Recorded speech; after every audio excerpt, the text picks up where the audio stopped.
교재에 보시면 그 581페이지 보시고 581페이지 보시게 되면 임차권 등기 명령 제도가 있죠. 네, 거기서 이 제도가 조금 이제 복잡한데 어렵진 않아요. 그래요. IMF 때 생긴 제도입니다. 그래서 임대차가 끝났는데 주인이 보증금을 못 빼주는 상황이야. 근데 이사는 가고 싶어. 근데 이사를 가버리면 아니면 전출을 하면 대항 요건을 잃게 돼서 그동안 갖고 있던 대항력과 우선면허권 다 날아가 버려. 그러니까 꼼짝없이 이사 못 가고 보증금 받을 때까지 눌러 앉아 있단 말이에요. 이사를 못 가죠. 그래서 이제 그때 발명한 게 뭐냐면 이사 가게 하려고 자 그러면 보증금을 못 돌려받았으니 법원에 가서 임차권 등기 신청을 해서 혼자 가서 하는 거예요. 그게 특징이요. 등기를 딱 내놓고 이사 가셔요. 이렇게. 이사 가신다고 해도 등기해놓고 가면 과거에 갖고 있던 대항력과 우선면허권을 인정해 줄게요. 이렇게 한 거예요. 그러니까 이제 등기 시켜놓고 가면 괜찮아요. 그래서 이사 갈 수 있게끔 뭐 직장이나 학교 문제 때문에 그런 일이 생길 수 있잖아요. 전출을 갈 수 있게끔 보증금 못 돌려받은 상태에서. 그래서 이게 실질적으로 굉장히 많이 이용되고 어디에서 많이 보냐면 경매 물건에서 부지기수로 나와요. 경매 넘어갔다는 얘기는 주인이 그 빼줄 상황이 안 된다는 얘기예요. 그래서 그때 이제 이사 가는 경우에 대부분 보면 임차권 등기 해놓고 이사 가요. 그래서 경매 물건에서 그냥 뭐 물건마다 막 나와요. 그렇게 많은 거예요. 이게 임차권 등기 명령 신청제도. 교재에서는 581페이지 한 군데 밑줄을 긋고 가겠습니다. 임차권 등기 명령제에서 제도적 취지라고 나와 있는 거 있잖아요. 자, 첫째 줄부터 임대차가 근데 끝났어야 돼요. 종료에 동그라미 치셔야 돼. 끝났는데도 보증금을 반환을 못 받고 있어야 됩니다.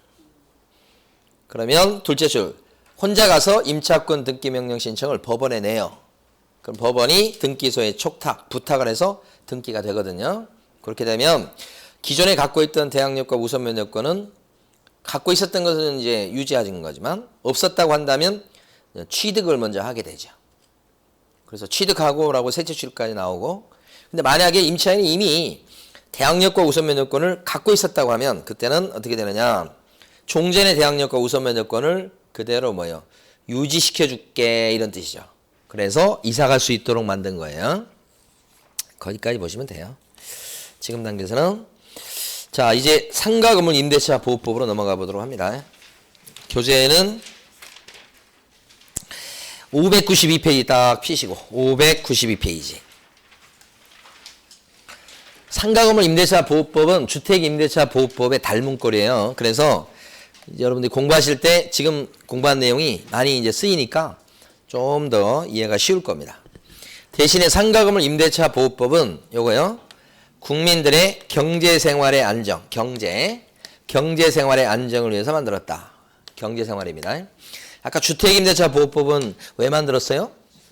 주거생활의 안정. 그래서 함부로 쫓겨가고 이사 막 다녀야 되고 그거 막기 위해서 만든 법이라고 본다면 이것은 경제활동을 위해서 만들었다. 그래서 일단은 달라지는 게 첫 번째 사업자 등록 대상이 돼야 돼요. 사업자 등록 대상이 된다는 것은 장사하는 거다 이런 뜻이에요. 장사. 영업용. 그래서 여기 사업자 등록증 일부를 이렇게 한 건데 사업자 등록 대상이 되는 임대차. 그런 영업용 건물 임대차일 때 적용된다는 게 하나. 두 번째는 그게 끝이 아니고 보증금이 법에서 정하고 있는 보증금 이하여야 되는 게 원칙이다. 그러니까 상가건물 임대차 보호법은 취지가 영세한 상가 임차인을 보호하는 거예요. 영세한 상가 임차인을 보호하는 게 상가건물 임대차 보호법이에요. 영세. 그게 지역마다 틀리다는 거예요. 요것은 암기를 하셔야 돼. 그래서 여러분 교재에 보면 593페이지 보시면 네모 2번에 가로 1번에 보면 박스가 있죠. 그 박스에 나와 있는 건 암기를 하셔야 돼. 별표. 중요해요. 지역에 따라 틀린데 서울은 얼마 이하가 가난한 임차인이에요? 9억이야. 이렇게 보는 거예요. 지역마다 틀리죠? 과밀억제 권역은 서울 둘러싸고 있는 지역입니다. 과밀억제 권역은 성남이라든지 서울 둘러싸고 있는 지역을 얘기하고 부산이 또 들어갑니다. 거기는 얼마요? 6억 9천이야. 6억 9천이야. 그러니까 만약에 보증금 규모가 7억입니다. 그러면 서울은 가난한 걸로 보는 거고요. 부산은 부자로 보는 거예요. 이해되십니까? 예. 그래서 금액으로 끊어놨다는 얘기입니다. 그 다음에 세 번째, 광역시요. 광역시 말고도 거기 되게 많이 나와 있죠. 근데 광역시 기준이요. 그것만 안 하시면 돼. 그러면 얼마? 5억 4천이야. 그 다음에 나머지 지역은 얼마요? 3억 7천이야. 이렇게. 그 네 가지를 암기를 하셔야 돼. 예. 암기하시는데, 암기하실 때 여기 9억이죠? 6억 9천이야죠? 5억 4천이죠? 3억 7천 이렇게 되니까 969, 969, 69, 54. 그리고 열 쟀더니 37도씨가 나왔어. 969, 969, 69, 54. 37도. 아, 괜찮아. 아직 괜찮아. 969, 969, 69, 54. 이렇게. 이거 암기하면 뭐합니까? 여기 연결이 돼야 되는데.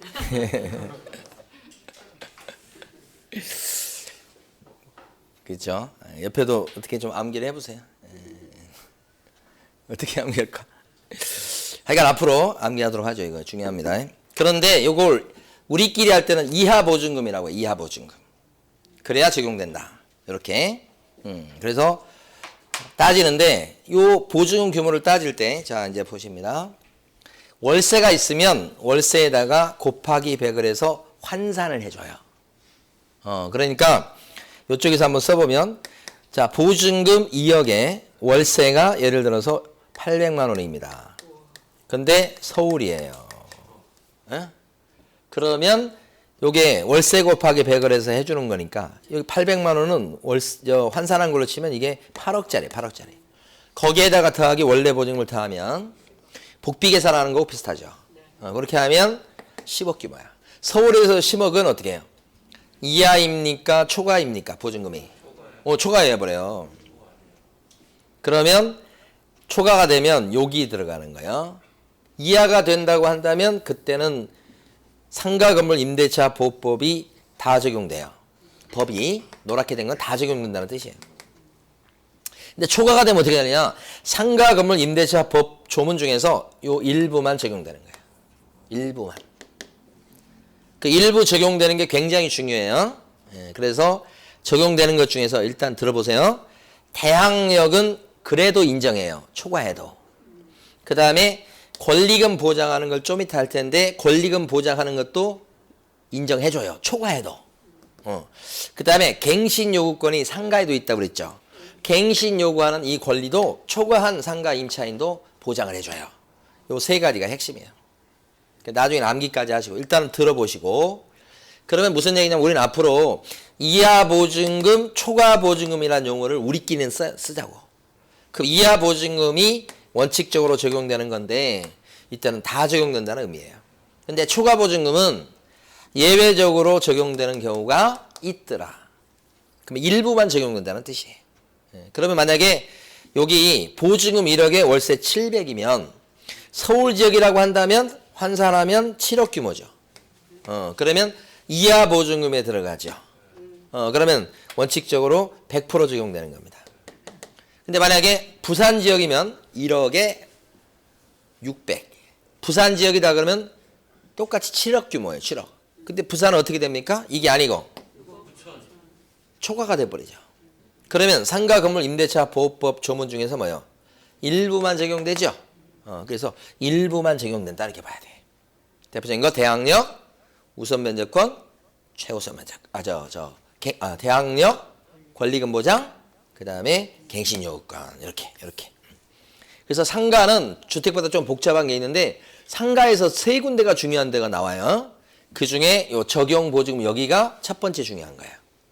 그럼 여러분들은 이제 이하 보증금이냐 초과 보증금이냐에 따라서 적용되는 게 다 적용되냐 일부 적용되냐.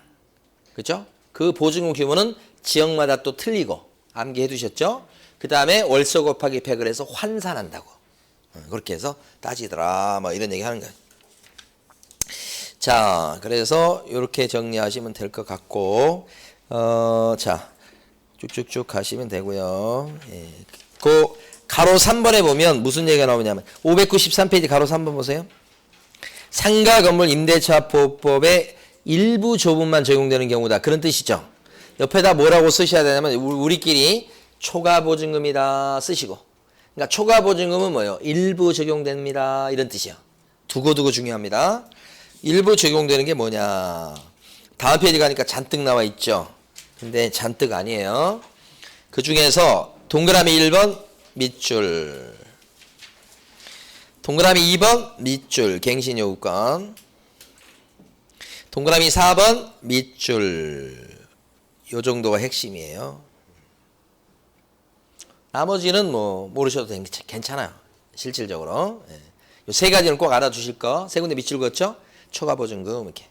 자, 또 넘어가 봅니다. 이제는 한 산을 넘었으니까. 자, 상가건물 임대차 보호법은 공장이나 창고 같은 것도 적용이 있냐 이 말이지. 이런 공장이나 창고도 상가건물 임대차 보호법의 보호를 받느냐 이거지. 그죠? 이랬을 때 여기서 이 공장이나 창고에서 물건을 갖다가 만들거나 물건을 보관만 합니다. 그걸 사실행이라고 그래. 만들고 보관하고 이렇게.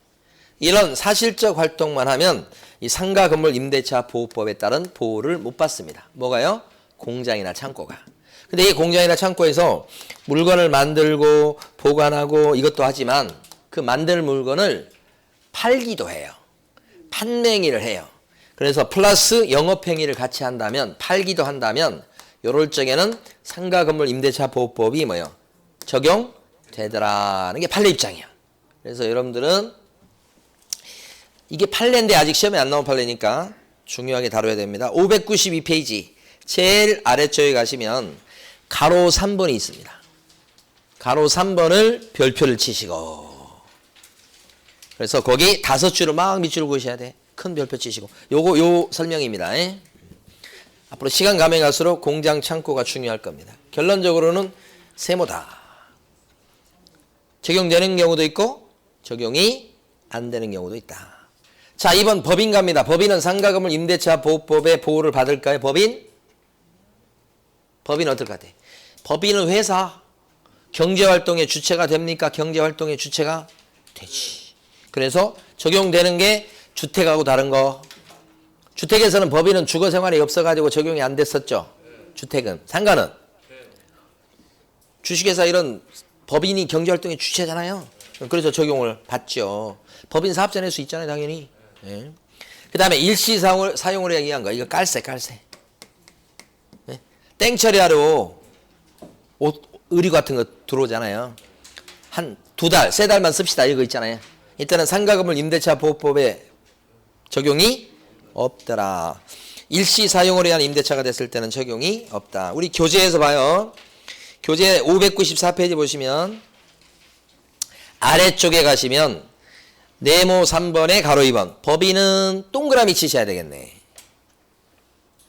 아니 594페이지 아래쪽에.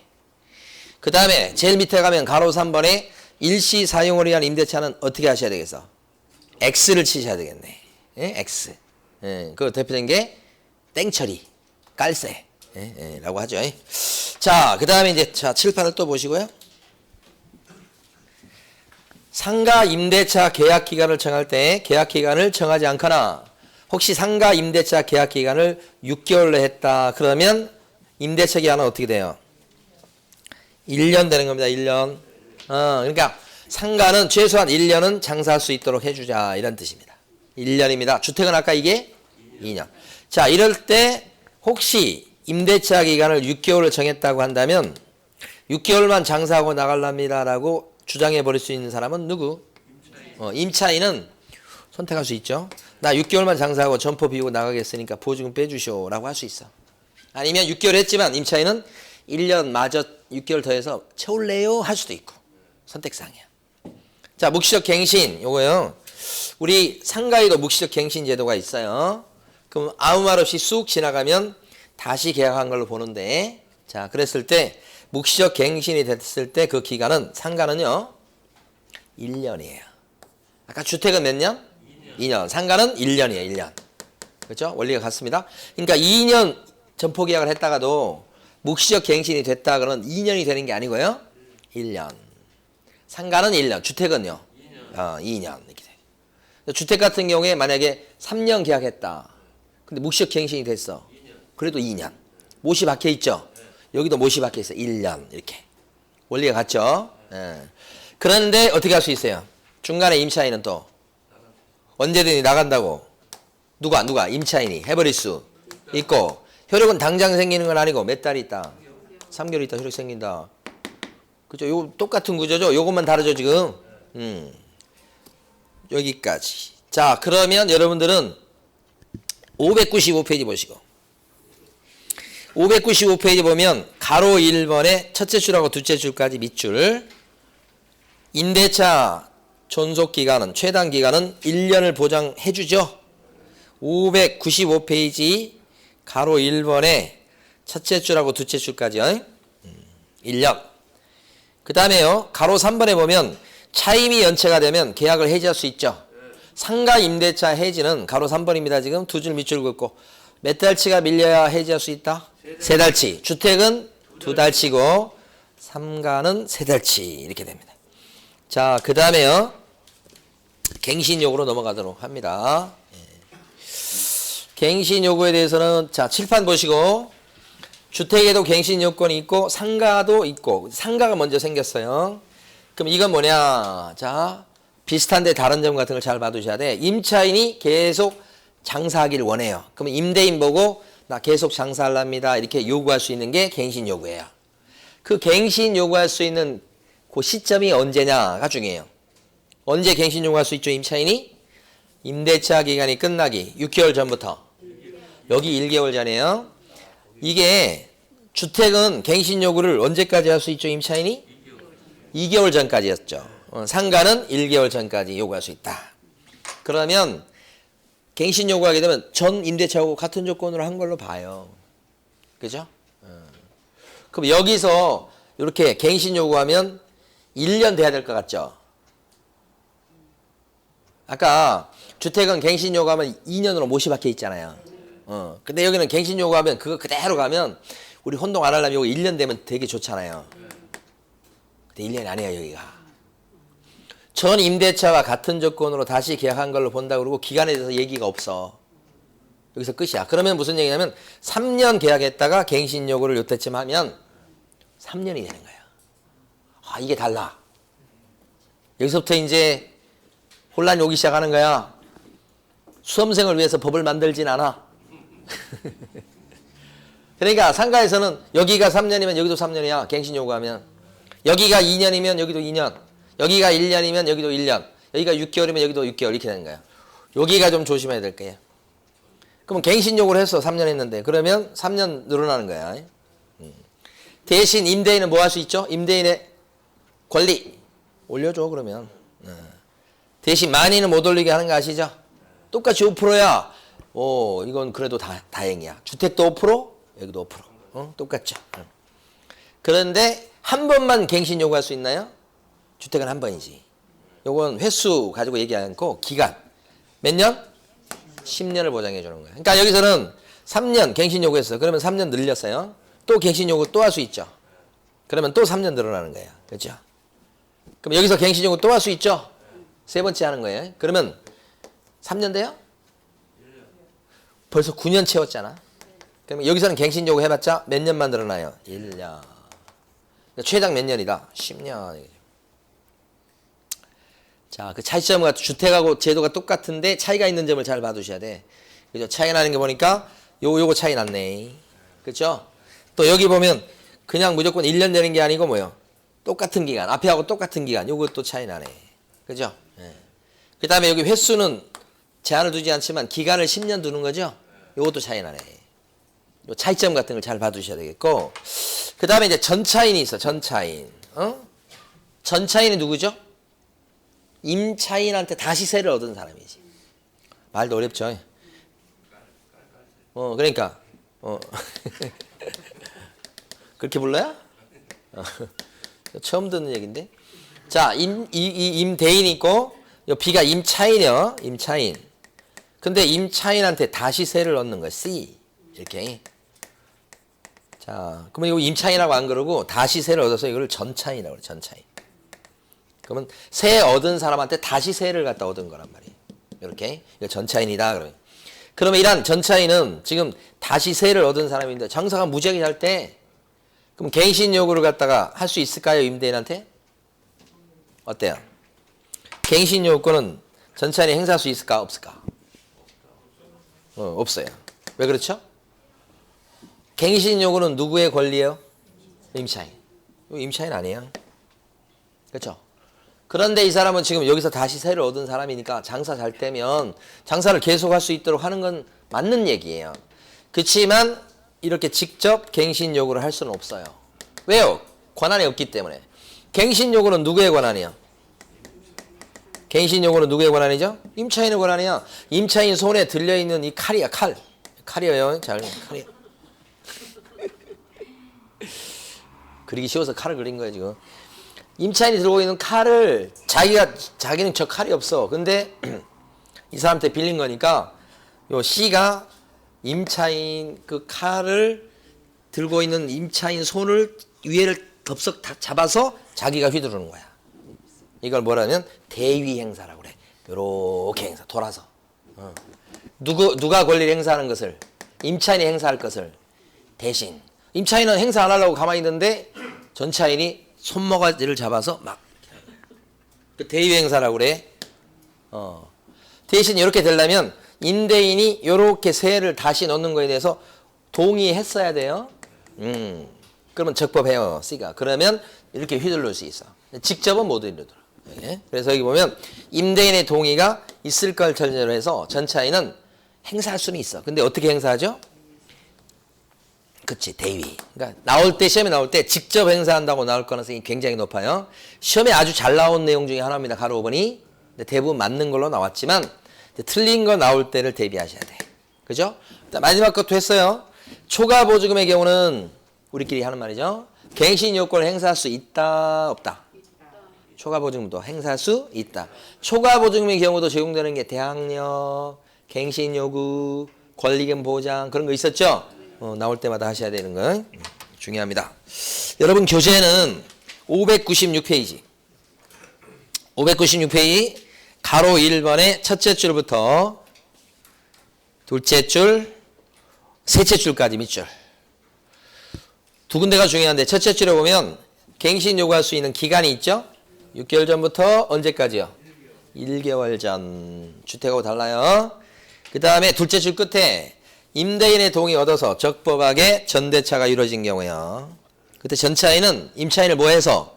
대위해서 계약갱신 요건을 행사할 수 있다. 대위에서 행사할 수 있다고 돼 있죠. 대위.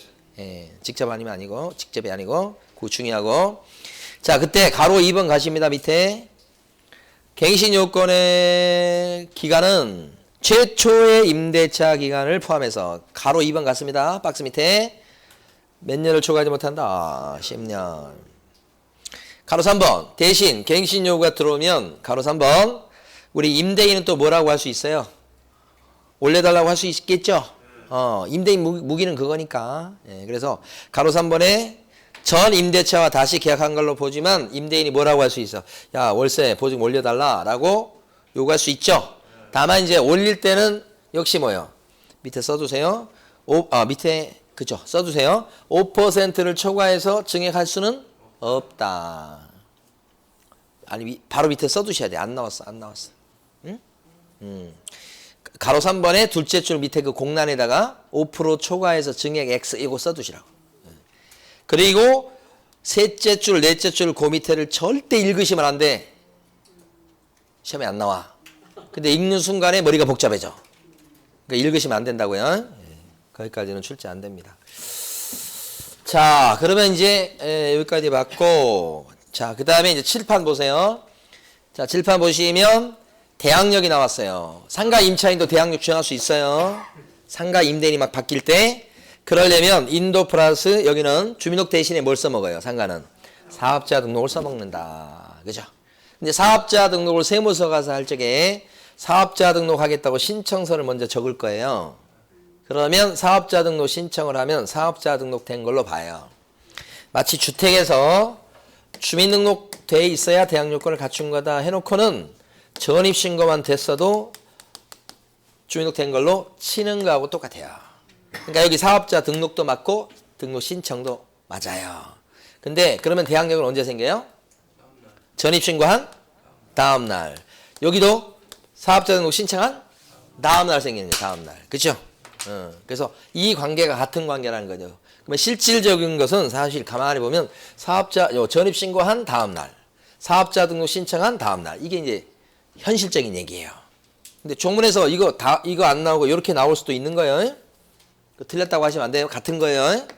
이 두 마디가 같은 말이라고요. 뭐 어려운 거 아닌데. 그 다음에 우선 면접권은 이 대항 요건에다가 뭐예요? 확정일자 받으셔야 돼. 어디 가서 확정일자 받으세요? 보이십니까? 동작, 세무서장 이렇게 날짜 찍혀 있죠? 위에 1년 번호 나오죠? 요게 확정일자예요. 네모나게 생긴 거. 도장. 요거 어디 가서 받는다고? 세무서에서 받아요. 세무서장한테 받는다고 하는 걸 몇 번씩 물어본 거예요.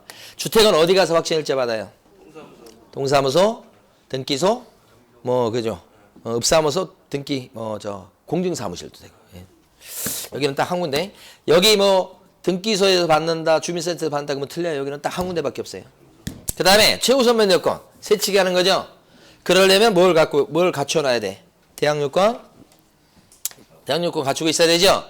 그리고 확정일자는요 없어도 돼요. 그렇죠. 그 다음에 뭐요? 소액이 들어가야 돼. 이 소액 임차인은 여러분 교재에 나오나? 나옵니다. 나오긴 한데 아니 암기할 필요도 없어. 그러니까 소액에 들어가면 세치기 할 수 있다 이렇게 되죠.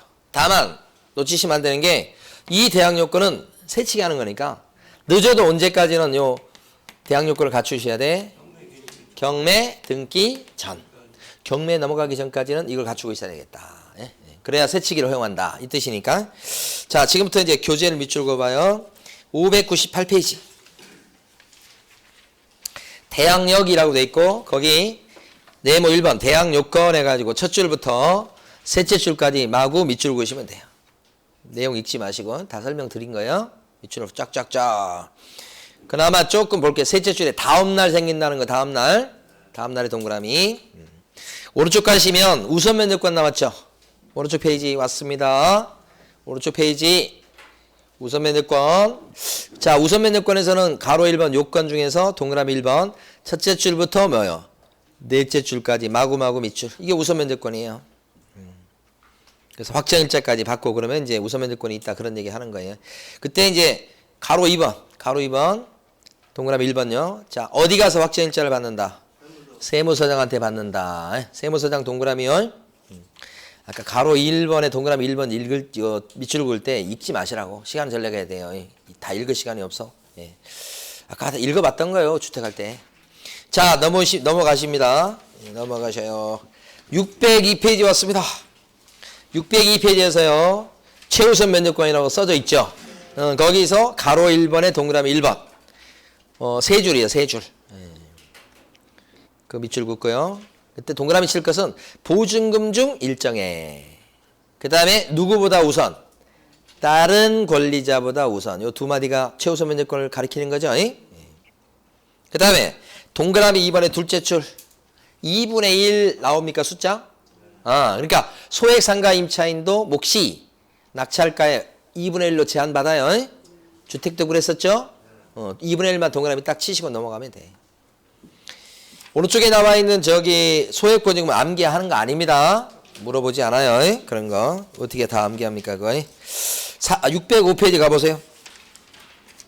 605페이지 가보시면 임차권 등기명령이라고 되어 있죠?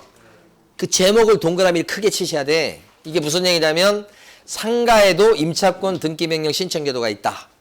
주택만 있는 게 아니고 그 자체를 아시면 돼. 내용은 주택하고 똑같기 때문에 밑줄을 그을 필요가 없어요. 이하 농문 이렇게 되는 거 있잖아요. 자, 607페이지 갑니다.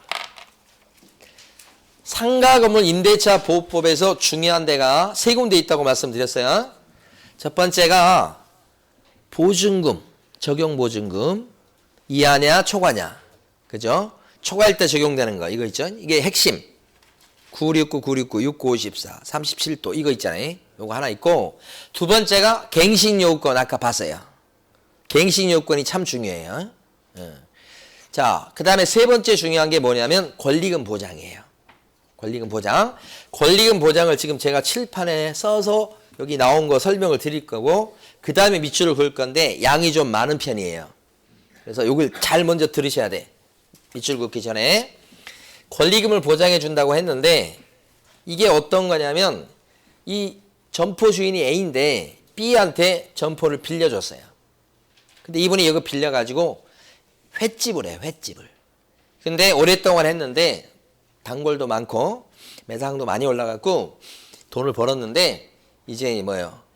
돈 버는 것도 버는 거지만 너무 힘들어요. 그래서 넘기려고 하는데 마침 작자가 나타났어요.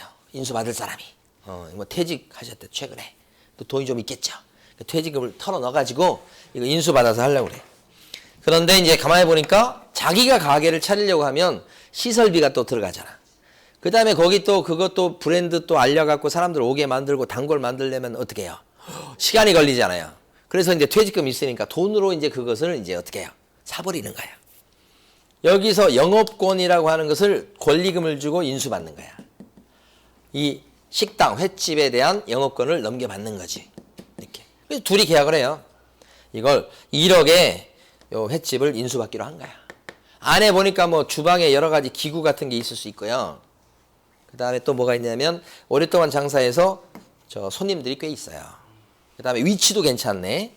이런 영업적인 가치를 갖다가 팔아먹는 거예요. 그걸 영업권이라고 그래요. 그때 주는 돈이 권리금 이렇게. 그러니까 이 사람은 이제 식당을 인수받을 준비가 됐어요. 권리금 계약을 했으니까. 근데 이게 끝이 아니죠. 이 사람이 진짜 여기서 횟집을 할 수 있으려면 어떻게 돼요? 요 점포 주인 A가 임대차 계약을 체결해 줘야 되겠죠. 그래서 임대차 계약까지 체결되면 이제 진짜 식당을 인수받게 되는 거예요. 근데 만약에 여기서 임대인이 이걸 안 해주면 어떻게 되죠? 그러면 이건 인수 못 받아. 그렇죠? 그러니까 그렇게 되면 임차인 B는 어떻게 되느냐? 이 권리금 받고 못 넘겨. 권리금을 못 받아 먹게 돼요. 여기서 안 해주게 되면. 근데 지금까지 가만히 보면 이 임대차 계약을 해줄지 말지가, 요 임대차 계약 있잖아요. 임대차 계약을 해줄지 말지가 임대인의 자유였어요. 그러니까 임대인이 기분 나쁘면 안 해주면 그만해요, 그냥 이게. 요 계약을. 그러니까 그러다 보니까 요 임차인은 반사적으로 권리금을 확실하게 넘기면서 회수한다는 보장이 없었어요. 그러니까 주인한테 잘 보여야 돼요. 그러니까 주인이 만약 인정 못 해준다 그렇게 돼버리면 이걸 못 넘기게 되는 거예요. 그러니까 권리금 보장이 안 됐던 거예요. 그래서 이제 법을 만든 겁니다. 없던 법을 만들었어요. 요 사람이 임차인이 임대차 기간이 끝나기 6개월 전부터 이거 중요합니다. 종료되는 요 사이에 인수받을 사람을 구해오면 돼요. 일단은. 요 기간 중요하고 그러면 이렇게 권리금 계약을 체결해서 그 다음에 임대인한테 데려오면 임대인은 우리 현행법상 임대차 계약을 체결할 의무가 있어요. 요 사람이 의무가 생겼어 이제. 그래서 특별히 법에서 정당하게 거절할 수 있는 사유 여기에 해당되지 않으면 해줘야 돼 이걸. 그러면 권리금 받아먹을 수 있게 되는 거예요. 그렇게 법을 새로 만들어 놓은 거예요. 그래서 데려왔을 때 예를 들어서 자기 아들이 장사한다 이런 식으로 해가지고 뭐 비우게 한다든지 내보내고 여기 넘기지 못하게 한다든지 우리 아들이 장사해야 되는데 하면서 그래서 거부한다 이런 거 다 법 위반이야. 원칙은 체결해줄 의무가 있다. 그죠? 그런데도 만약에 임대인이 이런저런 이유를 대서 못 해주겠다고 하고 안 해주면 못 넘기는 거예요. 근데 이건 법 위반이 되죠. 정당한 사유가 없는 한. 법 위반이 되면 결국은 어쨌든 도장을 안 찍어주니까 못 넘기는데 그러면 이 사람 입장에서는 권리금 1억을 못 받아먹게 되는 거예요. 누구 탓인가? 이 사람 탓인 거예요. 법을 어겨가면서 거부를 했으니까. 그래서 이 사람한테 쳐들어갑니다. 손해배상 해달라고. 그러니까 결국은 요 B 입장에서는 체결 의무가 있으니까 이걸 해주게 되면 권리금 받아먹을 수 있고 혹시 그걸 임대인이 의무를 위반한다고 하더라도 손해배상으로 권리금의 일부를 회수할 수 있으니까 B 관점에서는 권리금을 보장받게 된다 이 뜻이죠. 여기서 손해배상 청구할 수 있는 금액이 또 궁금할 수 있는데 그 금액은 점포 주고받기로 한 권리금 요거랑 임대차가 끝나는 요 시점에 감정평가를 합니다. 감정평가사한테 이 점포 권리금이 얼마쯤 가는 것 같아요? 이렇게 했을 때 감정평가사가 7천만 원쯤 가는 것 같다라고 하면 주고받기로 한 권리금과 종료 당시에 감정평가를 통해서 결정된 권리금 요 금액하고 두 개 중에서 낮은 금액까지 청구할 수 있다고 그래요. 요 안에 들어갈 게 뭐냐면 낮은 금액이죠. 그것까지 청구할 수 있으니까 7천을 청구하면 판사가 너가 잘못했네. 자, 7천만 원 물어줘. 그렇게 판결 나올까요? 거의 안 그렇죠. 7천을 청구할 수 있다고 하면 그죠? 판결 나기는 3천, 4천 물어주라고 판결 날 가능성이 높으니까. 여기서 오케이 해서 이걸 체결해 줘가지고 받아먹는 권리금에 비해서 아주 적은 금액을 보호받을 거예요. 여기서는. 7천 보장을 못 받을 거예요. 이렇게 권리금이 7천이라고 해도. 그러니까 어쨌든 하여간 뭐 일부라도 보장을 받는 거니까 이게 권리금 보장 규정이에요. 이게. 그래서 권리금 보장 규정은 혹시 상가 임차인이 이 사람이 초과 보증금에 해당되는 사람일지라도 이 기간 중에 새로운 임차인을 구해서 오면 체결해줄 의무가 여전히 임대인한테는 있게 된다는 거죠. 이거 안 지키면 손해배상 청구 당한다. 그죠? 물론 기간 또 3년 제한이 있긴 합니다만. 그래서 요거. 다만 이제 예외적으로 데려왔는데 임대인이 100% 다 이걸 해줄 의무가 있는 건 아니죠. 예외적으로 정당하게 거절할 수 있는 사유가 또 있을 수 있죠. 이건 좀 이따 봐요. 교재 정리합니다. 일단은 607페이지. 607페이지 보시면 권리금의 정의라고 나와 있는 가로 1번요. 첫째 줄부터 넷째 줄까지 밑줄을 마구 그어 놓으시고 판례인데 조문에서 그대로 가져왔습니다. 그러니까 이건 조문이기도 합니다. 이걸 권리금을 이렇게 얘기한다는 거. 권리금 요 정의도 알아두셔야 됩니다. 그 다음에 가로 2번. 권리금 계약이란 가로 2번. 신규 임차인이 되려는 자가 누구에게 권리금을 지급하기로 하는 계약이에요? 누구에게? 임대인이에요? 임차인이에요? 임차인의 동그라미 쳐두시고 여기 임대인 나오면 틀려요. 권리금 계약은 한번 출제된 적이 있었어요. 자, 맞게 나왔었죠. 그 다음에 네모 2번. 권리금 회수기회 보호 등 권리금 보장이라고 생각하시면 돼. 권리금 보장하는 차원에서 가로 1번 임차인의 권리금 회수 방해 금지. 아이고 뒤집어지고 또 뒤집어졌잖아. 저보고 쓰라 그러면 권리금 보장 이렇게 쓰겠어요. 권리금 회수 방해 금지. 그 말이 그 말 아니에요. 그게 보장해 주는 거 아니에요? 권리금 보장. 그러면 첫 줄이 중요해요. 임대인은 임대차 기간이 끝나기 6개월 전부터 종료시까지 데려와야 돼요. 그 시간, 그 시점 6개월 전부터 1개월 전도 아니에요. 이거 종료 전까지, 종료시까지예요. 그러면 임대차 계약을 체결할 의무가 있다. 그런 뜻입니다. 그런데 만약에 요 기간 중에 데려왔는데 임대차 계약을 체결을 해주지 않을 수 있죠. 그러면 그 여러분들은 그 가로 1번 임차인의 권리금 회수 방해 금지 제목 옆에다가 요걸 좀 써주세요. 제가 만든 용어를. 임대차 계약 체결 의무가 있다. 이런 식으로. 그러니까 원칙은 임대차 계약 체결 의무가 있다는 얘기예요. 방해하지 말라는 얘기는. 그렇죠. 그런데 밑에 박스가 뭐냐? 방해 놓는 것이 나와요. 그러니까 방해 놓지 말라 해놓고 밑에 박스에 동그라미 1번, 2번, 3번, 4번 네 가지를 써놨어요. 이게 뭐냐? 방해하는 행위예요. 1번, 2번, 3번, 4번이. 그래서 동그라미 1번은 뭐냐면 자, 임차인이 주선한 신규 임차인이 데려오는 자한테 그 데려온 사람한테 말이에요. 우리 임대인이 권리금을 요구해요. 그 요구에다 동그라미 치셔야 돼요. 요구. 그러니까 여기 요 사람이 요렇게 데려왔더니 이 사람한테 나도 주라고 하는 거야. 나한테도 주라고 하는 거예요. 요구. 응? 요구. 우리말로는 나도 줘. 이런 귀신의 목소리가 들려야 됩니다. 누구의 목소리? 귀신. 누구? 임대인의 목소리예요. 나도 줘.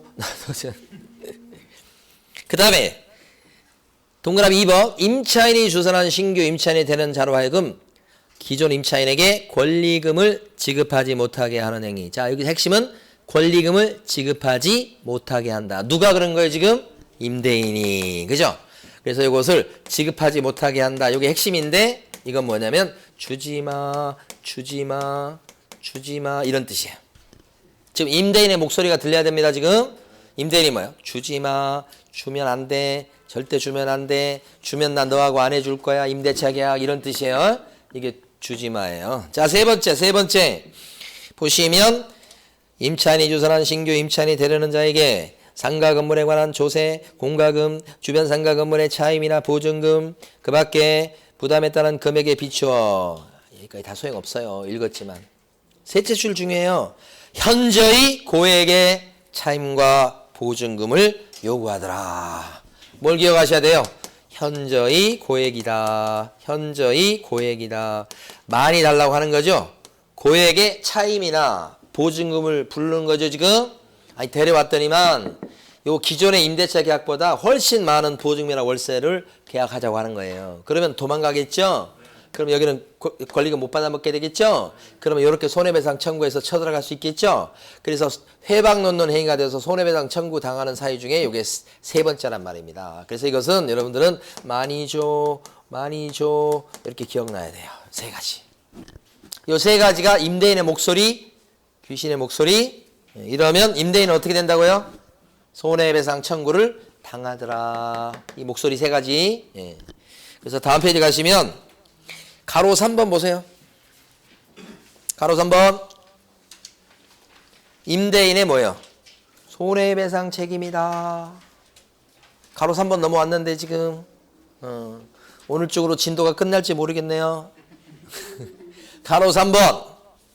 동그라미 1번, 동그라미 2번, 동그라미 3번 하나도 빠짐없이 다 밑줄이에요. 지금 이거예요. 이 장면이에요. 이 장면. 방금 전에 요걸 봤죠? 아, 이러면 안 되는데 이거 이렇게 해방 놓으면 이렇게 당한다 이런 뜻이에요 지금. 자, 그래서 동그라미 1번은 손해배상 책임이 있다는 거. 동그라미 2번은 주고받기로 한 권리금과 지급하기로 한 권리금과 종료 당시의 권리금 중 무슨 금액? 낮은 금액을 넘지 못한다. 근데 이 손해배상 청구도 마냥 할 수 있는 게 아니고 몇 년 안에 행사해야 되겠다. 임대차가 종료한 때부터 몇 년 안에 그죠? 손해배상 청구를 하시라. 3년. 됐습니다. 자, 근데 이거 아니 데려왔을 때 100% 다 해줄 의무가 있는 건 아니죠? 거절할 수 있는 경우가 있죠? 자, 거절할 수 있는 경우를 지금부터 봅니다. 그 위에 박스 가십니다. 가로 2번에 뭐라고 되어 있습니까? 권리금 보호가 되지 않는 경우라고 써져 있죠? 그거 옆에다가 우리끼리는 정당하게 거절할 수 있는 사유 이렇게. 정당하게 거절 사유. 거절 사유라고 써두셔야 돼. 그러니까 여러분들은 길게 저렇게 하지 말고 뭐라고 그래요? 거절 사유 이렇게. 입에 붙어 있어야 돼요. 거절 사유. 어떤 경우에 거절할 수 있는가? 자, 거기 이제 봅니다. 동그라미 1번. 임차인이 주선한 신규 임차인이 되려는 자가 보증금 또는 차임을 지급할 자력이 없는 사람을 데려왔더라. 자, 자력이 없다고 돼 있죠? 누가 자력이 없다는 얘기입니까, 지금? C가요, C가. 응? 돈 없는 사람을 데려왔다는 뜻이죠? 그러면 뭐예요? 임대인이 월세 받기 힘들어질 수 있죠? 그럼 안 해준다고 할 수 있다는 뜻입니다. 자력이 없다. 어떤 경우에 자력이 없는 겁니까? 어떻게 알아봅니까? 통장 까봐 그럽니까? 관상을 봐야 됩니까? 기가 막힌 조문입니다. 자력이 없을 때는 거절할 수 있다는 거예요. 어떤 때 자력이 없나요? 어떻게 알아보나요? 기가 막힌 조문입니다. 자, 그 다음에 2번. 임차인이 주선한 신규 임차인이 되려는 자가 임차인으로서 의무를 위반할 우려가 있거나 그 밖에 임대차를 유지하기 어려운 상당한 사유가 있는 경우 이렇게 돼 있죠. 의무를 위반할 우려가 있다고 하죠. 지금 다시 한번 의무를 위반할 우려가 있다고 그러죠. 의무를 위반할 우려가 있다고. 이거 어떤 경우가 의무를 위반할 우려가 있는 겁니까? 월세를 잘 안 낼 우려가 있다는 거죠. 어떻게 알아봅니까? 관상 보나요? 사주 좀 내놔보세요. 이렇게 알아요? 진짜 난감한 거예요, 이 점은. 어떻게 이거 적용하는지 모르겠어요. 그 다음에 동그라미 3번. 기출 문제 나왔어요. 동그라미 3번은 임대차 목적물인 상가 건물을 1년 6개월 이상 영리 목적으로 사용하지 아니하는 경우 1년 6개월 이상 요거 기억하시면 돼. 1년 뭐요? 6개월 이상 1년 6개월 이상 이렇게 하는 거예요. 1년 6개월 이상 아니 1년 6개월 이상 장사도 안 하고 이제 와서 인수받을 사람 나타났다고 해서 데리고 온 거야. 그러니까 원래 어느 정도 장사를 해가지고 그 가치 올린 거에 대해서 권리금 받아먹는 거 아닌가요? 그래서 이럴 경우는 권리금을 보장을 못 해주겠다 이 뜻입니다. 이건 장사도 안 해놓고서 이렇게 되지. 그 다음에 4번 임대인이 선택한 이렇게 딱 거기 딱 밑줄 긋고요.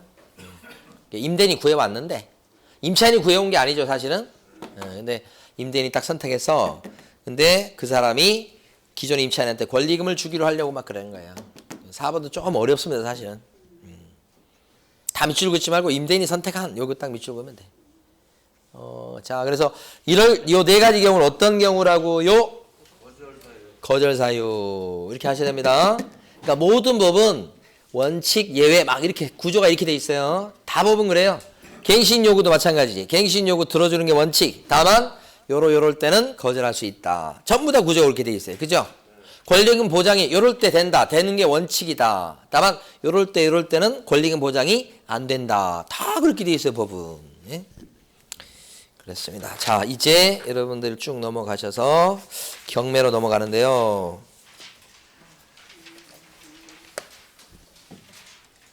경매 절차를 보도록 합니다. 앞부분까지 보고 경매가 시험 문제가 한 문제 나오죠. 경매 절차 위주로 출제됩니다. 경매 절차. 경매 절차에 대해서 한 문제가 나오고